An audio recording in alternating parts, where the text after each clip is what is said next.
தமிழக மீனவர்கள் கட்சியின் சார்பாக நடக்கும் பத்திரிகையாளர் சந்திப்புக்கு வந்த அனைத்து ஊடகத்துறை நண்பர்களுக்கும் பத்திரிகை தொலைக்காட்சி நண்பர்களுக்கும் முதல்ல நன்றியை தெரிவிச்சுக்கிறோம். நடக்க இருக்கின்ற 2026 தமிழக சட்டமன்ற எலெக்ஷனில் தமிழக மீனவர் கட்சியுடைய நிலைப்பாடுகளை தெரிவிக்கிறதுக்கு தான் இந்த பத்திரிகையாளர் சந்திப்பு ஏற்பாடு பண்ணியிருக்கோம். இன்றைக்கி மீனவர்களுடைய வாழ்வாதாரங்கள், வாழ்விடங்கள் இதை பாதுகாக்கும் அரசாங்கம் எங்களுக்கு தேவைப்படுது. அதனால் யாருக்கு இந்த எலெக்ஷனில் எங்களுடைய ஆதரவு அப்படின்ற நிலைப்பாட்டை தெரிவிக்கிறதுல சந்தோஷப்படுறோம். இப்போதைக்கு கடந்த 5 ஆண்டு காலமாக ஆண்டுகிட்டு இருக்கிற திராவிட முன்னேற்ற கழகம் ஐயா முதல்வர் ஸ்டாலின் அவர்களுடைய தலைமையிலான ஆட்சி மீனவர்களுடைய நலன் காக்கிற ஆட்சியாக இருக்குது. அதனால் எங்களுடைய ஆதரவு, நிபந்தனையற்ற ஆதரவு, தார்மீகமான ஆதரவை தமிழக முதல்வருக்கும் திராவிட முன்னேற்ற கழகத்துக்கும் தெரிவித்துக் கொள்வதில் நாங்கள் சந்தோஷப்படுறோம். அடுத்து மீனவர் நலனில் மென்மேலும் இன்னும் அக்கறை எடுத்து நிறைய விஷயங்களை முதல்வர் ஸ்டாலின் அவர்கள் வெற்றி பெற்று வந்ததுக்கப்புறம் செய்வாங்கன்ற நம்பிக்கை இருக்குது. இன்னும் நிறைய கோரிக்கைகள் இருக்குது. இந்த 5 ஆண்டுகளில் நிறைய திட்டங்கள் நிறைவேற்றிருக்காங்க. படிப்படியாக இன்னும் எங்களுடைய மக்களுடைய கோரிக்கைகள் நிறைவேற்றாங்கன்ற நம்பிக்கை இருக்குது. அந்த நம்பிக்கையில் தார்மீகமாக நாங்கள் ஆதரவு தெரிவிக்கிறோம். எங்களுடைய மீனவ மக்கள் எல்லாருமே நன்றி உணர்வு உள்ளவங்க. இந்த அரசாங்கம், திராவிட முன்னேற்ற கழக அரசாங்கம் இந்த திராவிட மாடல் எங்களுக்கு நிறைய நல்ல விஷயங்கள் பண்ணியிருக்காங்க. அதற்கு இந்த பத்திரிகையாளர் சந்திப்பு மூலியமாக நன்றி சொல்லிக்கிறேன். மேலும் பத்திரிகையாளர் நீங்கள் கேட்கலாம். மீனவர்களை இந்த ஆட்சி 5 வருஷம் ஆட்சியில் நிறைய பேர் அரெஸ்ட் பண்ணியிருக்காங்க. அதுக்கெல்லாம் குரல் கொடுக்கல அவங்க, சரிங்களா? முன்னெடுத்தும் வரல. அப்படி இருக்க பட்சத்தில் நீங்கள் இல்லை, மீனவர்களை யார் அரெஸ்ட் பண்ணியிருக்காங்க? லேட்டஸ்ட்டாக கூட அரெஸ்ட் பண்ணாங்க, அரெஸ்ட் பண்ணி விடுறாங்க. ஆனால் அரெஸ்ட்டே பண்ணக்கூடாதுன்னு சொல்லணும் ஒரு. இல்லை, கண்டிப்பாக இது தமிழக அரசாங்கம் கோரிக்கைகளா, கடிதங்களா வெளியுறவுத்துறை செயலாளருக்கும் வெளியுறவுத்துறை அமைச்சருக்கும் பிரதமர் மோடி அவர்களுக்கும் கடிதம் எழுதுகிறாங்க. இது 2 நாட்டு பிரச்சனை. ஒரு மாநில அரசாங்கம் எந்த எல்கைக்கு போய் குரல் கொடுக்கணுமோ அதை தமிழக முதல்வர் செஞ்சுக்கிட்டு இருக்காங்க. இது மத்திய அரசாங்கம் தான் இது ஒரு தீர்க்கமான நிலைப்பாடு எடுத்து எங்களுக்கு ஒரு தீர்வை எடுத்து கொடுக்கணும் அப்படின்றது எங்களுடைய வேண்டுகோள். கண்டிப்பாக புரியலண்ணா? கண்டிப்பாக இப்படி ஒரு கேள்வி கேட்கணும். வெயிட் பண்ணுங்க பிரதர், இப்படி ஒரு கேள்வி வரும் நான் ரொம்ப எதிர்பார்த்துக்கிட்டே இருந்தேன். இருங்க, கண்டிப்பாக பிரதர் நான் சொல்கிறேன். என்ன பண்ணுறதுன்னு கேள்வி கேட்டீங்க, பதில் சொல்ல விடுங்க. மீனவர்களுக்கு சீட்டு கொடுக்கலன்னு நீங்கள் எந்த தரவுகளின் அடிப்படையில் சொல்லுவீங்க? மீனவருக்கு அமைச்சர் பதவி கொடுத்துருக்காங்க. மா சுப்பிரமணியம் ஒரு மீனவர். அதை ஃபஸ்ட்டு தரவுகளோட கேள்வி கேளுங்க. மா சுப்பிரமணியம் என்பவர் ஒரு மீனவர். அவருக்கு மீனவருக்கு அமைச்சர் பதவி கொடுத்துருக்காங்க. சமத்துவம், சமூக நீதியை காத்திருக்காங்க. ஒரு மீனவன்னா அந்த எல்லையில் தான் இருக்குன்னு தாண்டி ஒரு சுகாதாரத்துறைக்கே ஒரு மீனவர் அமைச்சராக வச்சுருக்காங்க. தரவுகளோட கேளுங்க சகோதரன். புரியல. கச்சத்தீவு மத்திய அரசாங்கம் தாரை வார்த்தது. புரியல. திராவிட முன்னேற்ற கழகம் கண்டிப்பா திராவிட முன்னேற்ற கழகம் இருந்துச்சு. அன்றைக்கு இருந்த விஷயத்துல அன்னைக்கு நாடாளுமன்றத்தில் திராவிட முன்னேற்ற கழகத்துடைய நாடாளுமன்ற உறுப்பினர் குரல் கொடுத்திருக்காரு. இதுக்கான புரியல. அன்னைக்கு கிடையாதுங்க. அன்னைக்கு ஐயா திருச்சி சிவா கிடையாது. இது நீங்கள் கேட்குற கேள்விகள் அத்தனைக்கு பதில் சொல்ல நான் கடமைப்பட்டிருக்கேன். பதில் சொல்கிறேன். நாங்கள் திராவிட முன்னேற்ற கழகத்துக்கு ஆதரவு தெரிவிக்கிறோம். இன்றைக்குள்ள நிலைப்பாடில் மீனவர்கள் நல்லா இருக்கிறாங்க, அது தொடருன்னு சொல்லிட்டு ஆதரவு தெரிவிக்கிறோம். அது ஒரு திராவிட முன்னேற்ற கழகத்துடைய உறுப்பினர் இருப்பாங்க. அப்படி இருக்கும் பொழுது நீங்கள் இந்த மாதிரி கேள்வி கேட்குறது சரியாக இருக்கும். நீங்கள் முதல்ல ஒரு கேள்வி கேட்டீங்க, மீனவர்களை புறக்கணிச்சிருக்காங்க, மீனவர்களுக்கு ஒரு சீட்டு கூட கொடுக்கல அப்படின்னு சொன்னீங்க. அதுக்கு நான் விளக்கம் சொல்லிட்டேன். அது இதே போல் கடந்த 5 ஆண்டுகளாக எங்கள் மீனவர் அமைப்பில் என் சகோதரர்கள் அமைப்புகள் வச்சுருக்காங்க.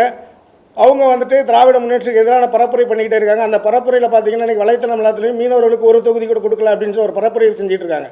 அதுக்காண்டி தான் இன்றைக்கு மீனவராக ஒரு அமைச்சர் இருக்கான்ற அந்த விளக்கத்தை நம்ம சொல்லியிருக்கோம்.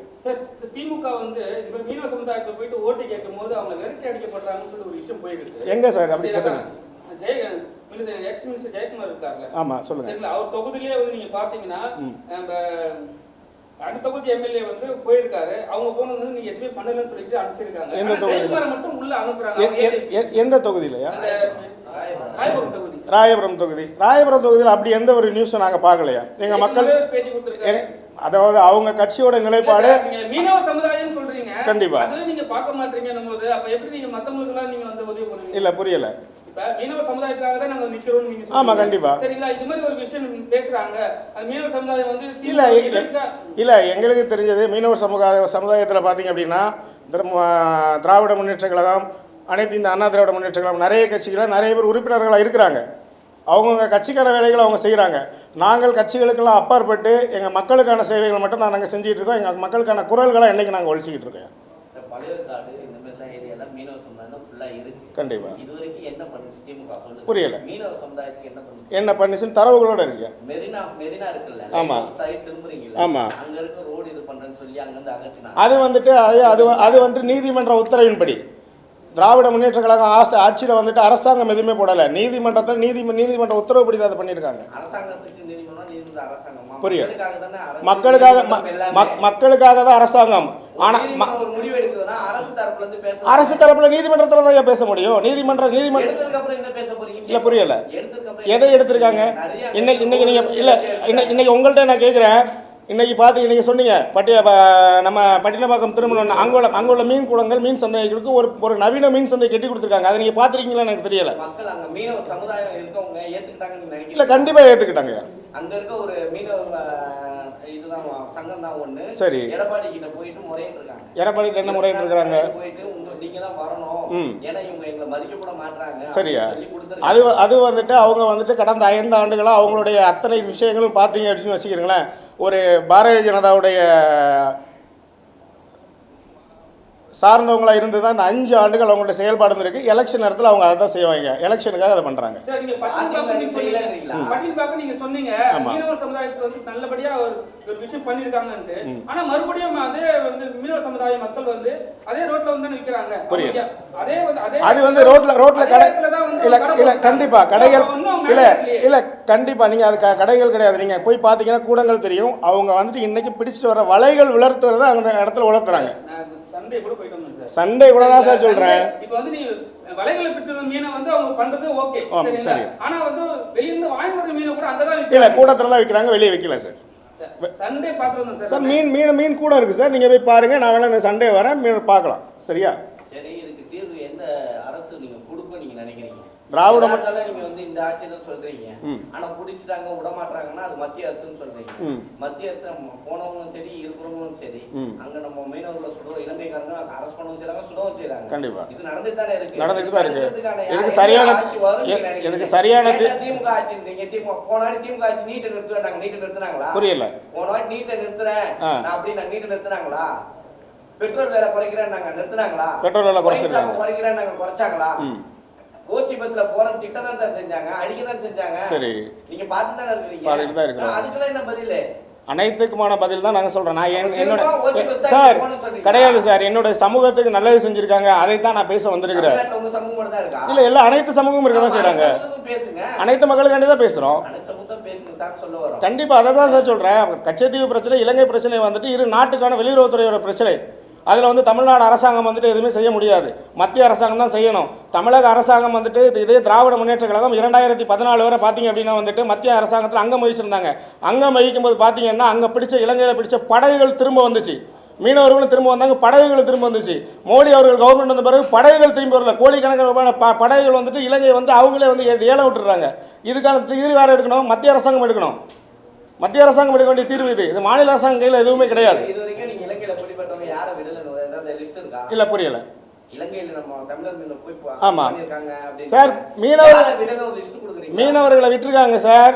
படகுகள் விடல சார். படகுகள் லிஸ்ட் அவங்க தரவுகளோட உங்களுடைய அலைபேசிக்கு நான் அனுப்பிச்சு விடுறேன் சார். தரவுகளோட கண்டிப்பா பண்றாங்க. ஆனா வந்து நடுக்கடல்ல வந்து பேனா சிலை வைக்கணும்னு சொல்லிட்டு ஒரு போராட்டம் பண்ணாங்க. அது சீமான் இல்லனா அது வந்து கண்டிப்பா வச்சிருப்பாங்க. கண்டிப்பா. அப்ப வந்து மீனவ சமுதாயம் எல்லாருமே பாதிக்கப்பட்டிருப்பாங்க. இல்ல சார், சார் பேனா சிலை வைக்க கூடாதுன்றது எங்க நிலைப்பாடு சார். அப்ப வந்து அதுக்கு மட்டும் நீங்க திருப்பீங்க. அப்படி இல்ல சார். எங்க சமூகத்துக்கு நல்லது செய்யறத நாங்க ஏத்துக்குறோம் சார். அப்புறம் விட்டா எல்லாத்தையும் நாங்க ஏத்துக்கல. பேனா சிலை அவங்களே வாபஸ் வாங்கிட்டாங்க சார். அவங்க வாபஸ் வாங்கல சார். சீமான் வந்து சகோதரர் சீமான் அவர்கள் மட்டும் இல்ல, ஒட்டுமொத்த மீனவ சமுதாய குரலாது இருக்கு வேணான்னு சொல்லிட்டு அவங்க வந்து அதை வாபஸ் விட்ரா வாங்கியிருக்காங்க சார். அதுக்கு மட்டும் எதிர்ப்பு தெரிவிச்சீங்க? கண்டிப்பா. அதுக்கு மட்டும் இல்ல சார். ஒரு திட்டங்கள் வரும்போது அதை மக்களுக்கு எதிரான திட்டங்கள் வரும்போது கண்டிப்பா எதிர்த்து தெரிவிப்போம். அதே போல வந்துட்டு பாத்தீங்க அப்படின்னா இன்னைக்கு வந்துட்டு மெரினாவில இருந்து உத்தண்டி வரை கடல்வழி மேம்பாலம் பண்றதுக்கு பேசியிருக்காங்க. ஐயாவோட பேசியிருக்காங்க. அடுத்த ஆட்சி அமைஞ்சுன்னா அதை நிறைவேற்றக்கூடாதுன்னு சொல்லிட்டு நாங்கள் கண்டிப்பா போய் பேசுவோம் சார். ஏன்னா மீனவர் வாழ்விடங்கள் பாதிக்கப்படும், அதை நாங்கள் பேசுவோம். என் மக்களுக்கு எதிரான விஷயங்கள் திராவிட முன்னேற்ற கழகம் செய்யும் பொழுது அதை நாங்கள் கேட்போம். கேட்குற இடத்துல இருப்பாங்க, நிறைவேற்றி தருவாங்க. அந்த எங்கள் மக்களுக்கு எதிரான திட்டங்களை அவங்க செய்ய மாட்டாங்க, செய்யவும் நாங்கள் அனுமதிக்க மாட்டோம், விட மாட்டோம். எங்களுடைய கோரிக்கைகளை கொண்டு வைப்போம். இப்போ 100% கோரிக்கையை வந்துட்டு எல்லா அரசாங்கம் நிறைவேற்றுறது கிடையாது. நிறைவேற்றுற இடத்துல வந்துட்டு இருக்கிறவங்கள்ட்ட நாங்கள் கேள்வி கேட்குற இடத்துல இருக்கோம், நாங்கள் கேள்வி கேட்போம். எங்கள் குரல்கள் வந்து குரவலை நெரிக்காமல் அவங்க பண்ணித்தருவாங்கிற நம்பிக்கை இருக்குது. அதனால நாங்கள் திராவிட முன்னேற்ற கழகத்தை நாங்கள் ஆதரிக்கிறோம் சார். சீமான் ஒரு விஷயம் சொல்லியிருக்காரு சார். என்ன சொல்றாருன்னா, மீனவர்களை தொட்டா நாங்க சுடுவோம், நாங்க ஒரு படை கலப்பி போவோம் சார். இருங்க, அவர் வந்து அவ்வளவு தெளிவா அவ்வளவு பகிரங்கமா இதை தேர்தல் பரப்புரையா சொல்றாரு. ஆனா வந்து திமுக ஏன் அப்படி பேச மாட்டேங்க? ஏன்னா மீனவ சமுதாயம் அதுக்காக தான் சார் சொல்ல வரேன். இன்னைக்கு வந்துட்டு உங்களுக்கு தெரியாதது கிடையாது. ஒரு பத்திரிகையாளர் நீங்களே இந்த கேள்வி கேட்கக்கூடாது. அதாவது மீனவரை சுட்டா நான் சுடுவேன்னா அதற்கான உத்தரவு இது யாருமே இல்லை சார். அதுக்கான ரைட்ஸ் வந்து மாநில அரசாங்கத்தில் இல்லை சார். சார் கிடையாது சார். மாநில அரசாங்கத்துக்கு அந்த இது இல்லை சார். மாநில அரசாங்கத்துக்கு அந்த இது கிடையாது, மத்திய அரசாங்கத்தில் இருக்கு. ஒரு பத்திரிகையாளராக நீங்க இந்த கேள்வி கேட்கறதே தவறு. புரியல சார். வார்த்தை சார் அண்ணன் சீமான் சொல்றது வார்த்தைக்கு நல்லா இருக்கும் சார். வார்த்தையா பேசுறதுக்கு கேட்கறதுக்கு நல்லா இருக்கும். நடைமுறை அப்படின்றத யோசிச்சு பாருங்க. ஒரு பத்திரிகையாளராக அனைத்து அரசியலும் தெரிஞ்சவங்க நீங்க, உங்களுக்கு தெரியாத ஒண்ணுமே கிடையாது. அது நடக்காது சார். மத்திய அரசாங்கம் தான் அதுக்கான தீர்வு எடுக்க முடியும் சார். மாநில அரசாங்கத்தில் எதுவும் செய்ய முடியாது சார். இரு நாட்டு வெளியுறவுத்துறை பிரச்சனை சார். அது புரியல என்ன சார்? காங்கிரஸ் இருந்தது. ஆமா ஆமா முடிஞ்ச புரியல. கச்சத்தீவை தாரை வார்த்திருக்காங்க. அது கொள்கையை வெளிமுடி சார். சார் அதை தான் சார் சூப்பர் வந்து இல்ல வந்ததுல இருந்து இந்த கேள்வி கேட்டுக்கிட்டே இருக்கிறீங்க. கச்சத்தீவு பிரச்சனையை கேட்டுக்கிட்டு இருக்கீங்க. நல்லது, என் மக்களுக்கான தீர்வு உள்ள விஷயம் தான். இதுக்கு நான் உங்கள்கிட்ட ஒன்று சொல்றேன் சார். சார் சார் கண்டிப்பா போக வேண்டியிருக்கு சார். சரி சரி சார். இப்போ நான் உங்களுக்கு சொல்ல வரேன். இப்போ என்ன அப்படின்னா, நீங்கள் கேட்ட கேள்விகள் அத்தனை நியாயம். நான் பதில் சொல்கிறேன். 56 இன்ச்சு மார்புள்ள மோடி, நரேந்திர மோடி அவர்கள் உலகத்தை வல்லரசான இந்தியாவாக்குன்னு சொன்னார்ல. தம்மாதுண்ட நாடு இலங்கையில் போய் பேச முடியாதா சார்? போன எலெக்ஷன் பரப்புரைக்கு முன்னாடி வந்துட்டு இலங்கையில் போய் நின்னார். அப்பமாடி மீனவர் பிரச்சனையை பேசியிருப்பாருன்னு பார்த்தோம். இலங்கை கவர்மெண்ட்டில் மீனவர் பிரச்சனை ஒரு பிரதமர் பேசலை.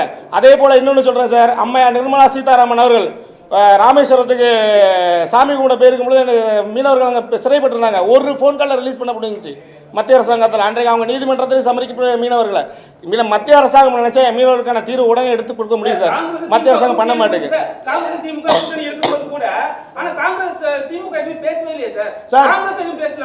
சார். திமுக கொடுத்த அழுத்தங்கள்னால தான், திராவிட முன்னேற்றம் கொடுத்த அழுத்தங்களால தான் கோடிக்கணக்கான ரூபாயில பிடிக்கப்பட்ட எங்களுடைய படகுகள் திரும்பி வந்துச்சு சார். இன்னைக்கு அந்த படகுகள் இல்லை, படகுகளை பிடிச்சி வச்சுக்கிறாங்க. கோடிக்கணக்கான ரூபாய் படகு பிடிச்சி அவங்க அரசுடையமாக்கப்பட்டு நாட்டுடையமாக்கப்பட்டு ஏலம் விடுறாங்க. அந்த அவல நிலை திராவிட முன்னேற்ற கழகம் மத்தியில் ஆளும் அரசாங்கத்தில் இருக்கும்போது நடக்கல சார். இது உண்மை. நீங்க வேணா வந்து தரவுகள் எடுத்து பாத்துக்கிறீங்க சார். நீங்க தரவுகள் எடுத்து பாருங்க சார். இப்போதைக்கு இந்த காலகட்டத்தில் இன்னும் 10 நாள் தான் இருக்கு. கண்டிப்பா இந்த நேரத்தில் வந்து அவங்க சப்போர்ட் பண்ண காரணம் என்ன? ஏன்னா இப்போ எல்லாமே பணம் ஆயிடுச்சு. கண்டிப்பா எல்லாரும் ஓட்டு காசு கொடுக்குறாங்க. இப்போ திடீர்னு நீங்க வந்து காரணம் என்ன? இன்னைக்கும் சொல்றேன், நாங்கள் நிறைய யோசித்து ஆழமாக சிந்திச்சு மக்களுக்கான எந்த விஷயங்கள் கொண்டு வருவாங்க. இன்றைக்கி நிறைய பேர் பிரச்சாரங்களில் நிறைய விஷயங்கள் முன்னெடுத்து இப்போ பண்ணுறாங்க. இது எல்லாத்தையும் கேட்டுட்டு தான் இன்றைக்கி இந்த ப்ரெஸ் மீட் கொடுக்க வேண்டிய அவசியம், கடைசி நேரத்தில் கொடுக்க வேண்டிய அவசியம் என்ன, 10 நாட்கள் இருக்குது. என் மக்கள் சிந்திக்கணும் அப்படின்றதுக்காண்டி மட்டும்தான் நாங்கள் இந்த பத்திரிகையில் சந்திப்பு வச்சுருக்கோம். அதே போல் நீங்கள் சொன்ன மாதிரி எல்லாமே காசாயிட்டுன்னு சொல்கிறீங்க. அப்படின்னா நாங்கள் வந்துட்டு ஃபஸ்ட்டே வந்துட்டு எல்லா கட்சிகள் மாதிரி போயிட்டு ஒரு முதல்வரை பார்த்துட்டு யாரையும் பார்த்துட்டோ எங்கேயாட்டும் அவங்களுக்கு ஆதரவு தெரிவிச்சிட்டு வரல. என்னுடைய நிலைப்பாடே முதல்ல நான் பத்திரிகை மூலியமாக தான் தெரிவிக்கிறேன். யாருக்கிட்டையும் வந்துட்டு தனிப்பட்ட முறையில் பார்த்துட்டு வந்து நான் பத்திரிகையில் சந்திப்பு கொடுக்குறேன். நான் பத்திரிகையில் சந்திப்பு மூலியமாக தான் என்னுடைய மக்களுக்கும் இந்த சமூகத்துக்கும் வந்து திராவிட முன்னேற்ற கழகம் தேவை, திராவிட மாடல் தேவை அப்படின்றதுக்காண்டி மட்டுமே என் மீனவ சமூகம் அப்படி இருந்தால் மட்டுமே அடுத்தடுத்து வரும். ஏன்னா பார்த்தீங்க அப்படின்னா வந்துட்டு இன்றைக்கி வலைத்தளத்தில் வந்துட்டு சிறு சிறு அமைப்புகளாக இருந்து என்ன பண்ணுறாங்க அப்படின்னா என்னுடைய சகோதரர்கள் தான். ஆனால் பார்த்தீங்க அப்படின்னா வந்துட்டு அவங்க ஒரு 5 வருஷம் அஜெண்டா, ஆளுநர் மாளிகையில் ஒரு என்ன ஃபங்க்ஷன் போனாலும் அவங்க போயிடுவாங்க. ஒரு பிஜேபியோட கைக்கூலியாக இருந்து என் மக்களுக்காக நடக்கிற எந்த ஒரு திட்டங்கள் வந்தாலும் அதை குறை சொல்கிறதுலே ஒரு பெரிய கூற்றுகளாக எடுத்துகிட்டு இப்போ கூட வந்தவுடனே என்னுடைய அருமை சகோதரர் பத்திரிகையில் அழகான ஒரு கேள்வி கேட்டாங்க. வந்த உடனே கேட்டாங்க, உணர்ச்சி பொங்க கேட்டாங்க. கண்டிப்பாக வரவேற்கிறேன். எடுத்தோடனே கேட்டாங்க, மீனவர் ஒருத்தருக்கு கூட வந்துட்டு திமுக சீட்டு கொடுக்கல எடுத்தோடனே கேட்டாங்க. அதே மீனவரை தான் சென்னை மாகாணத்துடைய மேயராக்கி அழகு பார்த்தது திராவிட முன்னேற்ற கழகம். சுகாதாரத்துறைக்கு ஒரு மீனவர் இருக்காரு. அதையும் தாண்டி இன்னொன்று சொல்கிறேன், அமைச்சர் மெய்யநாதன் ஐயா இருக்காங்க. எங்கள் மீனவர்கள் தான் சேருவாங்க. அதே போல் வந்துட்டு இன்றைக்கி கட்சிகள் தான் மீனவர் கொடுத்துருக்கு, மீனவர் அமைப்புகள் யாருக்குமே யாரும் சீட்டு கொடுக்கல. ஆனால் வந்துட்டு KKSSR முத்தரையர் சங்கம் அவரை கூப்பிட்டு திமுக ஒரு சீட்டு கொடுத்துருக்காங்க. இது எல்லாம் நாங்கள் வரவேற்கிறோம். எங்களுக்கான அங்கீகாரம் கொடுக்க தான் செய்கிறாங்க. ஆமாம், கொஞ்ச நாளுக்கு முன்னாடி ஐயா யாரையா அந்த சார்னு கேட்டாங்க, இன்னும் அதுக்கு தீர்வே காணுமே. புரியலையா? கொஞ்ச நாள் முன்னாடி நம்ம அந்த வழக்கு நீதிமன்றம் போய் நீதிமன்றத்தில் குற்றம் சாட்டப்படுற தண்டனை கொடுத்து அது முடிஞ்சு போச்சு. புரியல, இருந்தால் தானே சார் கண்டுபிடிக்க முடியும், இல்லாததை எப்படி கண்டுபிடிக்கணும், எங்கே சார் கண்டுபிடிக்க முடியும்? சார் நீங்கள் பத்திரிகையாளர் நீதிமன்றத்தை சமைச்சிருக்கலாமே சார். சார் நீங்கள் பத்திரிகையாளர் சார் கண்டிப்பாக சார் உங்களுக்கு அதான் சார் நீங்கள் பத்திரிகையாளர் கண்டிப்பாக சார் நீங்கள் பத்திரிகையாளர் இந்த சமூகத்துக்கு கண்டிப்பாக சார் என்ன பேச விடுங்க. இருங்க சார் நான் பேசுகிறேன். நீங்கள் பத்திரிகை அதான் நீங்கள் சார் இருங்க, நீங்க பத்திரிகையாளர், இந்த சமூகத்தின் மீது மிகப்பெரிய அக்கறை கொண்ட ஒரு பத்திரிகையாளர், என்ன சார் ஆடியோ இருக்குன்னு சொன்னது நீங்க தார்மீகமா போய் நீங்களே கொடுத்துருக்கோம்ல சார், சமர்ப்பிச்சிருக்கலாமே. இந்த சமூகத்தின் மீது அக்கறை கொண்டு தானே கேள்விகள் கேட்குறீங்க, கேள்வி கணைகள் தொடுக்குறீங்க, அப்ப நீங்களே அதை சமர்ப்பிச்சிருக்கலாமே சார். சார் அதே சூப்பர் சூப்பர் பிரதர், கண்டிப்பா பிரதர். இதை தான் நான் சொன்னேன், நீதிமன்றம் இருக்குன்னு சொன்னேன் பிரதர், இதே தான் நானும் சொன்னேன். ஆனா நான் சொன்னா ஏத்துக்க மாட்டேங்கல்ல. புரியல, எங்க ஆட்சியில வந்துட்டு நாங்கள் ஆதரவு தெரிவிக்கிற அரசியல் நிலைப்பாட்டில் இன்றைக்கு எலெக்ஷனுக்கு ஆதரவு தெரிவிக்கிற திராவிட முன்னேற்ற கழகம் அந்த குற்றஞ்சாட்டப்பட்ட நபரை சிறையில் அடைச்சி உரிய தண்டனை வாங்கி கொடுத்து நீதிமன்றம் வழக்கு முடிச்சு வைக்கப்பட்டிருக்கு சார். சார் நான் தரவுகள் படி நீங்கள் எடுத்து பார்த்தீங்கன்னா பொய்யான பிரச்சாரம் அண்ணா திராவிட முன்னேற்ற கழகம் பண்ணிட்டு இருக்கு. நீங்கள் 2021 இன்னைக்கு வரை பார்த்தீங்க அப்படின்னா 10,000 பள்ளிகளை மூட்டன்னு சொன்னாங்க, கிடையவே கிடையாது. தரவுகள் அடிப்படையில் தரவுகள் என்ற இருக்கு நான் அனுப்புகிறேன். 44 ஸ்கூலை தான் சார் மூடி இருக்காங்க, 46 ஸ்கூல் தான். இவங்க 10,000 சொல்கிறதா மிதம் மிஞ்சின கட்டுக்கதை சார், மிதம் மிஞ்சின கட்டுக்கதை. ஓப்பனிங்கே ஆட்சிக்கு வந்த உடனே குடியேற்றணும் இந்த எலிமெண்ட்ஸ் அந்த இதெல்லாம் வரும். அப்போ கொடியேற்றத்துக்கு டாஸ்மாக் அதிக விலை வித்த அந்த இதுல இருக்கவங்களை கூப்பிட்டு கொடியேற்ற வச்சாங்க. அதாவது தேசிய கொடியேற்ற வச்சு பெரிய இஷ்யூ ஆச்சு. யாரு சார் இந்த ஆட்சியில டாஸ்மாக் யார் சார் உங்களுக்கு தெரியுமா? டாஸ்மாக் யார் அதிக விலை டாஸ்மாக் காஞ்சிபுரம் டிஸ்ட்ரிக்ட்ல அதிக வருமானமா அவங்களை கூப்பிட்டு அவார்ட்லாம் கொடுத்தாங்க. அதாவது தெரியுமா சார்? நம்மளுக்கு பெரிய விஷயமா இருந்தது. அது எனக்கு தெரியல. அப்படி ஊக்குவிக்கிற திமுக ஏன் இத டாஸ்மாக் வந்து மூட மாட்டாங்க? கண்டிப்பா ஒரு அவார்டு கொடுக்கணும் கண்டிப்பா. அதாவது வந்துட்டு சார் மதுவில்லா தமிழகம் அமைன்றது எங்களுடைய ஆசை தான் சார். படிப்படியாக அதை நிவர்த்தி பண்ணி கோரிக்கை வைக்கிறோம் சார். கோரிக்கை கண்டிப்பாக வச்சிருக்கோம், அது கண்டிப்பாக நிறைவேற்றணும். படிப்படியாக மதுவை குறைக்கணும் சார். சார் அப்படி எடுத்தோம் அப்படின்னு அப்படி பார்த்தீங்கன்னு வச்சுக்கிறீங்களா, இருக்கு சார் மக்கள் மத்தியில் காவல்துறை உங்க நண்பன் சொல்லிட்டு இருக்கு.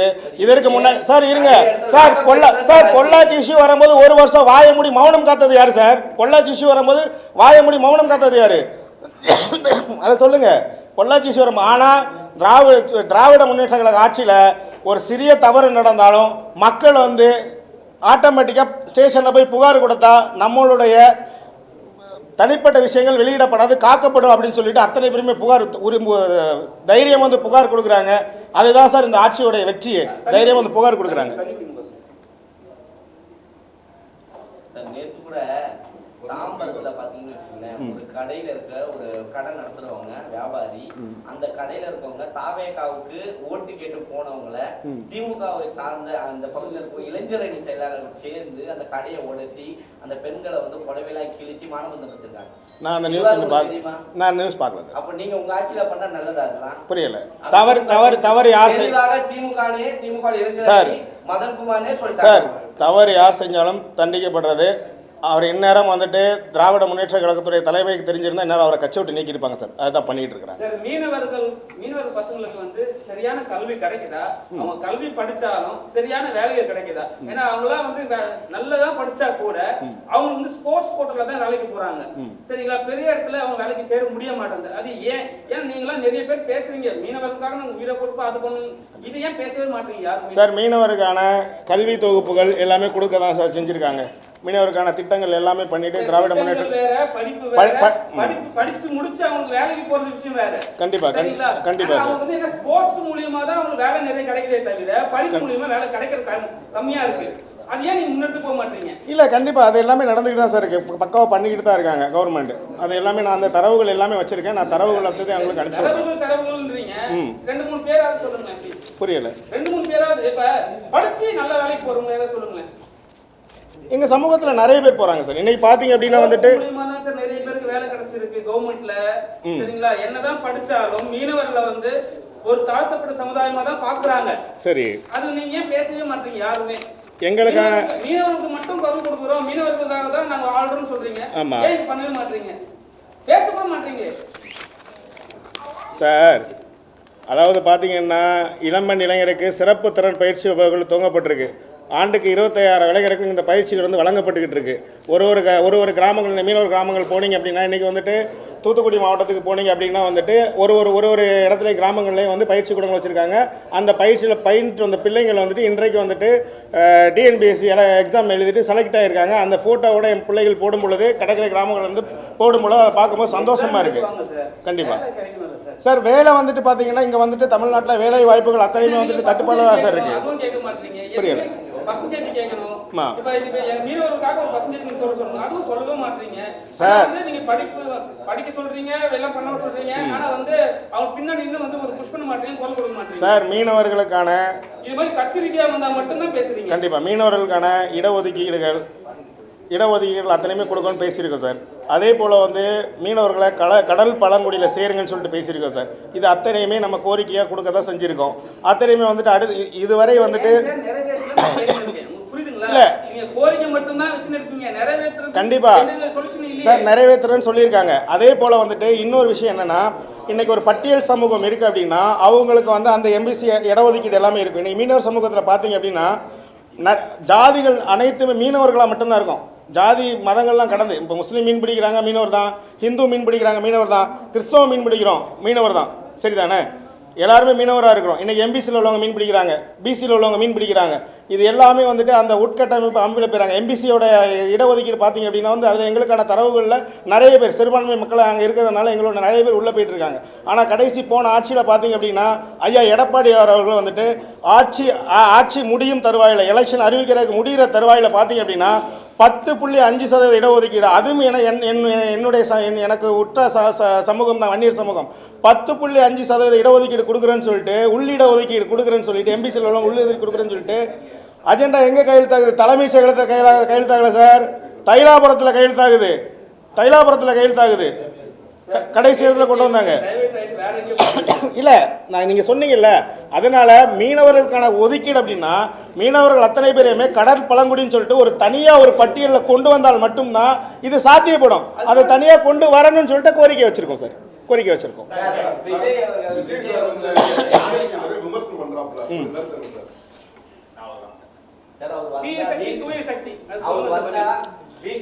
சார் இல்லை ஒரு தடவை கேளுங்க. தீய சக்தி தூய சக்தி, அவர் எதுல தூய சக்தின்னு சொல்லுங்க சார், நான் பேசுறேன். அவர் கேள்வி கேக்குறாரு, நீங்க பதில் சொல்லவே மாட்டீங்க, அவரை பத்தி பேசவே மாட்டீங்க. புரியல. விஜய் தூய சக்தி சொல்றாங்க, திமுகவை தீய சக்தி சொல்றாங்க. எந்த மக்கள் சார் சொன்னாங்க? இல்ல நாங்க பாக்குறோம் சார். என்னன்னா வந்து ரீல்ஸ் போடுறாங்க, வாக்கில் அதை சின்ன பசங்கள்ட்ட சொல்லிட்டு பேச வைக்கிறாங்க, அது பண்றாங்க. அது கிடையாது சார். 10 வருஷம் கழிச்சு சார், அப்போ அவன் வளர்ந்து வரும் பொழுது, அவனுடைய அனுபவங்கள் வரும் பொழுது, திராவிட மாடல் ஆட்சியுடைய அத்தனை விஷயங்களை அவன் அனுபவிக்கும் பொழுது, அவன் எல்லா திட்டங்களையும் அவன் வந்து பலன் பெறும் பொழுது அவன் மாறிடுவான் சார். ஆட்டோமேட்டிக்காக மாறிடுவான். அதாவது வந்துட்டு நீங்கள் விஜய் சாரை வந்துட்டு விமர்சனம் பண்ணணுன்னு கேட்குறீங்க. விஜய் சாரை விமர்சனம் பண்ணுறதுக்கு எனக்கு ஒன்றுமே இல்லை. விஜய் சார் என்ன, அவர் வந்திருக்காரு, அவர் வந்துட்டு இன்னும் மக்களை வந்து சரியாக சென்றடைஞ்சு பிரச்சாரங்கள் பண்ணலை. போகிறாரு, பேசுகிறாரு, ஒரு ஸ்டேஜில் பேசுகிறாரு, இன்னொன்று பேசுகிறாரு, வழிகள் தாங்கி வந்திருக்குன்னு பேசுகிறாரு. எங்கள் அண்ணன் விஜய் அவர்கள் வந்து நானும் சினிமா துறையில் உள்ளவன் தான். எங்கள் அண்ணன் விஜய் என்ன வழியை தாண்டி வந்தார், வழியை தாங்கிட்டு வந்திருக்காருன்னு சொல்லவே இல்லை. இதுவரை சொல்லவே இல்லை. பார்த்துக்கிறீங்க, அதை முதல்ல சொல்லணும். மறுபடியும் வெளியே சொல்றீங்க, வழியை தாண்டி வந்தேன், என்ன வழின்னு சொல்லுங்க. புரியல சார், கேள்வி வேற, நீங்க என்ன கேட்கறது வேற. எல்லா இடத்துலயும் வந்து மக்களுக்காக வழிகளை தாங்கி வந்திருக்க, வழிகளை தாங்கிட்டு வந்திருக்கேன்னு சொல்றாரு. என்ன வழிகளை தாங்கிட்டு வந்திருக்காரு அப்படின்றத எங்க அண்ணன் எங்களுக்கு விளக்கணும். அதே போல வந்துட்டு அண்ணன் விஜய் அவர்களுக்கு இந்த தமிழ்நாட்டு மக்கள் இளைஞர்கள் அத்தனை பேர்ட்டு மிகப்பெரிய ஆதரவு இருக்கிறது மறுக்க முடியாது. ஆனாலும் வந்துட்டு என் மக்கள், தமிழ்நாட்டு மக்கள் சிந்திக்கக்கூடிய மக்கள், சிந்திச்சு வாக்களிக்கிற மக்கள்.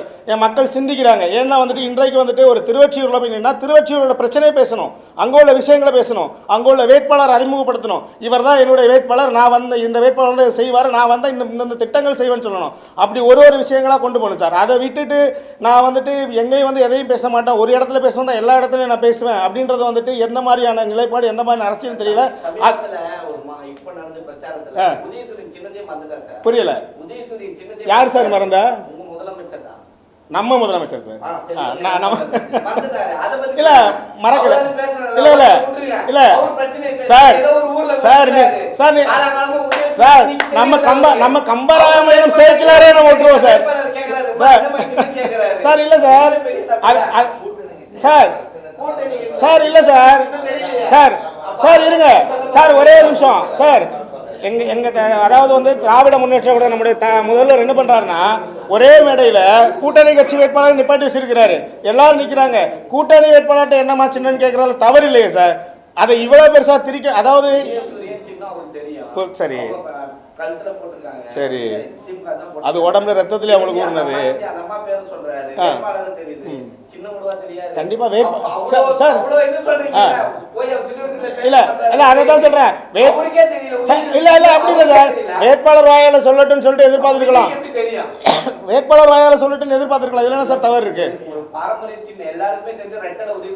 சரி அது நீங்க சொல்றீங்க சார். இதை நீங்க ரோட்ல போய் சொன்னா யாரும் நம்ப மாட்டாங்க சார். சார் சார் நீங்க சொன்னாலும் யாரும் நம்ப மாட்டாங்க சார். அதாவது முதல்வருக்கு அவர் சின்னம் தெரியல சார். இது வந்து நீங்க சொல்ல நம்ப. ஆனா வந்துட்டு கம்பராமாயணத்துல சேக்கிலாரே மறந்துட்டீங்களே சார். நீங்க என்ன சார் பேசணும்? அதாவது வந்துட்டு விதாண்டாவாதம் பேசுறதுக்கு பேசலாம் சார். புரியல சார். கண்டிப்பா கண்டிப்பா தூத்துக்குடி மாவட்டம், திருநெல்வேலி மாவட்டம், கன்னியாகுமரி மாவட்டம், ராமநாதபுரம் மாவட்டம், எல்லா மாவட்டங்களையும் பிரச்சாரத்துக்கான எல்லா வேலையும் பண்ணிட்டு இருக்கோம் சார். கடைசி ஒரு 4 நாள் பிரச்சாரம் போகிறோம் சார். இல்லை கேண்டிடேட் கூடயும் போகிறோம் சார். கேண்டிடேட் கூடயும் போகிறோம், தனியாகவும் பண்ணுவோம் சார். புரியல. யார் சார் சொல்கிறா சார்? நீங்கள் ஒரு சுயேட்சை வேட்பாளர் போட்டுட்டீங்க சார். நீங்கள் என்ன சொல்லுவீங்க? யார் உங்களுக்கு பெரிய ஆளோ அவங்கள தான் உங்களுக்கு டார்கெட்டாக பண்ணுவீங்க. ஒரு ஜெயிக்கிறவங்கள்ட்ட போய் நின்னா தான் நம்ம மக்கள் மத்தியில் வெளியில் தெரியும்னு தெரியும். ஒரு ஜெயிக்கிற அணி கூட நின்னா தான் நம்ம யாருன்னு சொல்லிட்டு தெரியும். இப்போ அதனால வந்துட்டு அவர் வந்து டிஎம்கேவை சொல்லலாம். அவருக்கு ஆசையாக இருக்கலாம். திமுக கூட வந்துட்டு நான் வந்து போட்டி போடணும், திமுக எனக்கு எதிரியாக இருக்குன்றது அண்ணன் விஜய் அவர் கூட ஆசையாக இருக்கலாம் சார். அது ஆசையாக இருக்கலாம். அது மக்கள் தீர்மானிப்பாங்க. அது வந்து மக்கள் தானே சார் தீர்மானிக்க முடியும். மக்கள் தீர்ப்பாங்க. அதே போல் ஊடகத்துறை நண்பர்கள் மூலியமாக திரும்பவும் சொல்கிறேன், என் சகோதரர் அருமை சகோதரர் பத்திரிகையாளர் கேட்டபோது போய் தான் வந்த உடனே உணர்ச்சி போய் கேட்டார். மீனவர்களுக்கு திமுக போட்டிடுறதுக்கு வாய்ப்பே கொடுக்கலன்னு சொன்னார். அது அத்தனையுமே வந்துட்டு ஊடகங்கள் மூலியமாக ஒரு 5 ஆண்டுகள் மத்திய பாரதிய ஜனதா அரசாங்கமும் ஒரு 3 ஆண்டுகள் அனைத்து அண்ணா திராவிட அரசாங்கமும் என்னுடைய மீனவர் சமூகத்தில் உள்ள பகுதிகளில் ஒரு சில பேரை எடுத்து வச்சு ஒரு திராவிட முன்னேற்றங்களுக்கு எதிராக ஒரு விஷம பிரச்சாரத்தை வந்து முன்னெடுத்து கொண்டு போயிட்டே இருந்தாங்க. அதனோட நீட்சி தான் இது. ஆனால் வந்துட்டு உங்களுக்கு தெளிவு பண்ணியிருக்கேன், திராவிட முன்னேற்ற கழக ஆட்சியில் மீனவர்களுக்கான பங்குகள் கொடுத்துருக்காங்க, மீனவர்களுக்கான உச்ச மரியாதை கொடுத்துருக்காங்க. ஒரு சுகாதாரத்துறைக்கே ஒரு மீனவரை வச்சுருக்காங்க. அதே மீனவர் தான் சென்னை மாநகராட்சிக்கு வச்சுருந்தாங்க. அதே போல் வந்துட்டு ஐயா பெர்னாண்ட், அதுக்கப்புறம் வந்துட்டு ஜெனிபர் சந்திரன், இப்படி நிறைய பேர்களுக்கு மீனவர்களுக்கு வாய்ப்பு கொடுத்து திராவிட முன்னேற்ற கழகம். அதை நாங்கள் இன்றைக்குமே மறக்க மாட்டோம். அதே போல் வந்துட்டு இன்றைக்கு வந்துட்டு 48 துறைமுகங்கள், அதுக்கப்புறம் வந்துட்டு எவ்வளோ நிறைய திட்டங்கள் இருக்குது, அவ்வளோத்தையும் எங்களுக்கு செயல்படுத்தி கொடுத்துருக்காங்க. முழு பூசைக்காக சூத்தில் மறைச்சின மாதிரி ஒரு சில பேரோட விஷம பிரச்சாரம் இது. அந்த பிரச்சாரம் பண்ணுற அத்தனை பேரையுமே நான் இந்த பத்திரிகை மூலியமாக வந்துட்டு பத்திரிகை சந்தி மூலமாக கண்டிக்கிறேன். ஒருத்தவங்க பண்ண விஷயத்தை முழு சோத்தில் பூசணிக்காய் மறைச்ச மாதிரி இல்லைன்னு சொல்கிறது மிகப்பெரிய தவறு. திராவிட முன்னேற்ற கழகம் மீனவர்களுக்கான அங்கீகாரம் கொடுத்துக்கிட்டு தான் இருக்குது. அதற்கு எடுத்துக்காட்டு தான் ஐயா மா சுப்பிரமணியம், ஐயா மையநாதன், அதே போல் வந்துட்டு முத்தரையர் சமூகத்திலிருந்து ஐயா அண்ணன் KKSSருக்கும் சீட்டு கொடுத்துருக்காங்க. அதனால் வந்துட்டு என் மீனவ மக்களே வந்துட்டு நீங்கள் எந்தெந்த பகுதியிலும் போயிட்டு நம்ம மீனவருக்கு திமுக புறக்கணிக்கு ஒரு MLA கூட சீட்டு கொடுத்து என்ன பொய் சொன்னாலும் என் மக்கள், அறிவு சார்ந்த மக்கள், படித்த மக்கள் அத்தனையுமே தெளிவு பெறுவாங்க. அதனால் என் மக்களுக்கும் தாழ்மையை கேட்டுக்கிறேன். நம்மளுக்காண்டி கூப்பிட்ட குரலுக்கு ஓடோடி வந்து நம்மளுடைய கோரிக்கைகள் அத்தனையுமே கேட்குற திராவிட முன்னேற்ற கழகத்தை நம்ம ஆதரிக்கணும் அப்படின்றதே நம்மளோட நிலைப்பாடை நான் சொல்லியிருக்கேன். இன்னொன்றும் பத்திரிகை மூலியமாக சொல்கிறேன், இன்றைக்கி மீனவர் சொசைட்டி மகளிர் சொசைட்டி ஆரம்பித்தது 2006 to 2011 வரை இருந்த கலைஞரை ஆட்சியில் வந்துட்டு மகளிருக்கு சொசைட்டி கொண்டு வந்தாங்க. அந்த சொசைட்டி இன்றைக்கி ஒரு நல்லா போயிட்டுருக்கு. அதே போல் மானிய மன்னனை கொண்டு வந்தது ஐயா கலைஞரோட ஆட்சியில் தான். அதே போல் வந்து மீனவருக்கு வீடு கட்டு திட்டம் கொண்டு வந்தது, சிங்கார வீடு கட்டு திட்டம் கொண்டு வந்தது ஐயா கலைஞர் அவர்கள் தான். கலைஞரோட ஆட்சியில் நம்மளுக்கு எண்ணற்ற இதை கொண்டு வந்தார். அவர் வழித்தோன்றல் திராவிட மாடல் நாயகன் ஐயா முதல்வர் ஸ்டாலின் அவர்களும் வந்துட்டு நம்மளுக்கான திட்டங்கள் அத்தனையுமே செயல்படுத்திக்கிட்டு இருக்காங்க. வரும் ஆட்சி மீண்டும் ஆட்சி அமைப்பாங்க. நம்முடைய கோரிக்கைகள் அத்தனையும் நிறைவேற்றப்படும். மீண்டும் சொல்கிறேன், என் மக்களை வைத்து விஷம பிரச்சாரம் யாரும் பண்ண வேண்டாம். எங்களுக்கான அங்கீகாரம் கிடச்சிக்கிட்டு தான் இருக்குது. அது இன்னும் வருங்காலங்கள் நல்லா போகணும். அதே போல் வந்துட்டு இலங்கை கடற்படையால் தாக்கப்படுகிற மீனவர் தாக்கப்படும் பொழுது எங்களுக்கு வந்து நிறைய வேதனைகள் வழிகள் இருக்குது. இனிமேலாவது திராவிட முன்னேற்ற கழகத்துடைய அத்தனை எம்பிக்களும் நாடாளுமன்றத்தை வந்து முற்றுகையிட்டு நாடாளுமன்றத்தை ஸ்தம்பிக்க வச்சு செயல்படாம விட வச்சு அந்த வேலைகளை செய்யணுன்றதை தாழ்மையாக கேட்டுக்கிறோம். எப்படி வந்துட்டு பல்கலைக்கழக வேந்தர்கள் விஷயங்கள் எப்படி ஒரு சுப்ரீம் கோர்ட்டில் போயிட்டு ஆளுநருக்கு எதிரான வந்து ஒரு விஷயத்தை கொண்டு போய் ஜெயிச்சு வந்தீங்களோ அதே போல் சர்வதேச நீதிமன்றத்தில் இலங்கை மேலே வழக்கு தொடுத்து கொண்டு வந்து நிப்பாட்டணும் அப்படின்றது எங்களுடைய தாழ்மையான வேண்டுகோள். இதெல்லாம் செஞ்சால் தான் எங்கள் மக்களுக்கான வாழ்வாதாரம் வாழ்வில் நிலைக்கும். இதை வந்துட்டு இந்த எலெக்ஷன் டைமில் முதல்வரையாக்கு தாழ்மையான வேண்டுகோளாக வச்சுக்கிறோம்.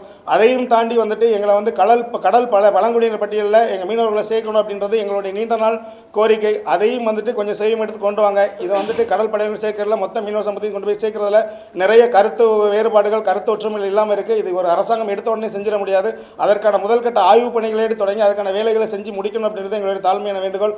அடுத்து 1076 கிலோமீட்டர் தமிழக கடற்கரை பறந்து விரிஞ்சிருக்கு. இங்கே வந்துட்டு நிறைய இடங்களில் தூண்டில் விளைவு இல்லாமல் இருக்குது. இப்போ கூட வந்துட்டு சில இடங்களில் போராடி தான் பெற வேண்டியிருக்கு. அந்த எல்லா இடங்களுக்கும் எங்களுடைய கடற்கரையும் எங்களுடைய சன்னதிகள் காக்கப்படுறதுக்கு அது எல்லாத்தையும் முதல் வழியாக செஞ்சு கொடுக்கணும். ஏற்கனவே மீனவர்களுக்கு பட்டாக்கள் கொடுத்துருக்காங்க. எங்கள் நிலங்களுக்கு விடுபட்ட மீனவர்கள் அத்தனை பேருக்கும் மீண்டும் பட்டாக்கள்லாம் கொடுக்கணும் அப்படின்றதையும் மிக தாழ்மையை கேட்டுக்கிறோம். அதே போல் வந்துட்டு மீனவர் சமூகம் வந்துட்டு இன்றைக்கி பார்த்தீங்க அப்படின்னா வந்துட்டு எல்லா இடத்துலையும் எல்லா விஷயத்திலையும் பொது வெளிகளில் வந்துட்டு நிறைய வேலைகள் போகிறாங்க, எல்லாமே வந்துட்டு இருக்காங்க. அதே போல் வந்துட்டு கடற்கரையை சுற்றி இருக்கிற பகுதிகளில் தொடங்குற தொழிற்சாலைகள் வளர்ச்சியின் திட்டமாக தொடங்க தொழிற்சாலைகள் அத்தனைக்குமே வந்துட்டு உள்ளூர் மீனவர்களுக்கு வேலை வாய்ப்பில் முதல் பங்களிப்பு முதல் உரிமை கொடுக்கணும் அப்படின்றத கேட்டுக்கிறோம். அதே மாதிரி தூத்துக்குடியில் வந்து கப்பல் கட்டும் தளம் கொண்டு வரேன்னு சொல்கிறாங்க. இப்போ அதை வந்து கொண்டு வந்தால் வரவேற்கிறோம். ஏன்னா கப்பல் கட்டும் தளம் வரும்பொழுது தூத்துக்குடி சுற்றி இருக்கிற மீனவர் சமூகத்தை சார்ந்த நிறைய பேருக்கு அதில் வேலை கிடைக்கும். அதுலேயும் எங்களுக்கான முக்கியத்துவம் வேணும். அதே போல் வந்துட்டு இன்றைக்கு வந்துட்டு கடலில் காற்றாடி போடும் திட்டம் அப்படின்ற ஒரு திட்டத்தை வந்து மத்திய அரசாங்கம் கொண்டு வராங்க. அதை நாங்கள் வன்மையை கண்டிக்கிறோம். அந்த திட்டம் வர்றதுக்கு எந்த காலத்தையும் விட மாட்டோம். தமிழக முதல்வர்கள் தாழ்மையை அந்த கருத்தை கேட்டுக்கிறோம். எங்கள் வாழ்விடங்கள் பாதுகாக்கப்படணும், எங்கள் வாழ்க்கை மேம்படணும். அதற்காக வந்துட்டு கடலில் காற்றாடி போட்ட திட்டத்துக்கு திராவிட முன்னேற்ற கழகம் கண்டிப்பாக எதிர்ப்பு தெரிவிக்கணும். அந்த திட்டத்தை கொண்டு வரக்கூடாது. அந்த திட்டத்திற்கான உங்களுடைய முழுமையான எதிர்ப்பு தெரியுங்கன்னு சொல்லியிருக்கோம். அதே மாதிரி வந்துட்டு இப்போ நிப்பாட்டி வச்சிருக்காங்க கன்னியாகுமரி ஐஏஆர்எல் திட்டம். இப்படி நிறைய திட்டங்கள் எங்கள் கடற்கரை சமூகத்தை வந்துட்டு கழுத்து நெரிக்கிற மாதிரி மத்திய அரசாங்கம் கொண்டு வந்துக்கிட்டு இருக்கிறாங்க. இதில் வந்து எங்களை நாங்கள் காத்து நிற்கணும், கார்பரேட்டுக்கு வந்து எங்களுடைய கடற்கரை பெயரக்கூடாது அப்படின்ற ஒரே காரணம் எங்களுக்கு வந்து மேலோங்கி இருக்குது, எங்கள் மனசுலையும் மேலோங்கி இருக்குது. அதையெல்லாம் கருத்தில் கொண்டு தான் நாங்கள் திராவிட முன்னேற்ற கழகத்தை ஆதரிக்கிறோம். ஏன் அப்படின்னா வந்துட்டு கார்பரேட்டுனாலே வந்துட்டு அது வந்து பிஜேபி அப்படின்றது ஆகிப்போச்சு. அந்த கார்பரேட்டோடைய துணையோட டபுள் இன்ஜின் சர்க்கார் இங்கே வந்துச்சு அப்படின்னா எங்களுடைய வாழ்விடங்கள் வாழ்வாதாரங்கள் மொத்தமாக சிதைக்கப்பட்டு நாங்கள் வந்துட்டு வாழ்வாதாரத்தை இழக்க வேண்டிய இடத்துக்கு நாங்கள் தள்ளப்படுவோம் அப்படின்ற ஒரு ஐயப்பாடும் எங்களுக்கு நிறைய இருக்குது. அதனால தான் நாங்கள் திராவிட முன்னேற்ற கழகத்தை நாங்கள் வந்துட்டு ஆதரிக்கிறோம். திராவிட முன்னேற்ற கழகம் வந்துச்சுன்னா எங்கள் மீனவர்கள் பாதுகாக்கப்படுவாங்கன்ற நம்பிக்கை எங்களுக்கு நிறைய இருக்குது. என்னுடைய அழைப்பை ஏற்று வந்த அத்தனை பத்திரிகையாளர் ஊடகத்துறை நண்பர்கள் அத்தனை பேருக்கும் நன்றியை தெரிவிச்சுக்கிறேன். நன்றிங்க.